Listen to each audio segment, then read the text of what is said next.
દાહોદ જિલ્લા ભાજપમાં ચૂંટણી પૂર્વે મોટો રાજકીય ભડકો સામે આવ્યો છે। નગરપાલિકાના પૂર્વ કારોબારી ચેરમેન લક્ષ્મણ રાજગોરે ભાજપના તમામ હોદ્દા અને પ્રાથમિક સભ્યપદેથી રાજીનામું આપ્યું છે।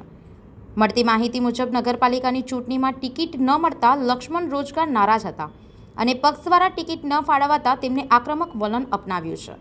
લક્ષ્મણ રોજગોરે જિલ્લા ભાજપ પ્રમુખને પત્ર લખી પોતાની તમામ જવાબદારીમાંથી મુક્ત કરવાની જાહેરાત કરી છે।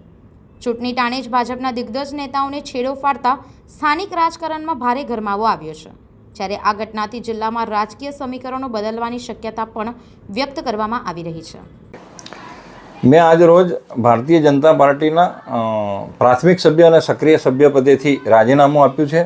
10 વર્ષ ભારતીય જનતા પાર્ટી દ્વારા મને જે કંઈ માન સન્માન મળ્યું અને મેં મારી કામગીરી એ પક્ષને આધીન રહી અને બહુ સારી રીતે નિભાવી છે અને આજે કોઈક કારણોસર હું મારું રાજીનામું મૂકું છું।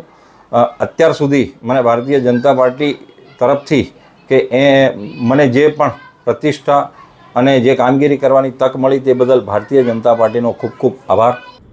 સંવાદદાતા સાથે અભિપ્રાય ન્યૂઝ વડોદરા। આવા જ વધુ સમાચારો જોવા માટે સબસ્ક્રાઇબ કરો અમારી યુટ્યુબ ચેનલને અને જોડાયેલા રહો ફેસબુક, ઇન્સ્ટાગ્રામ અને ટ્વિટર પર।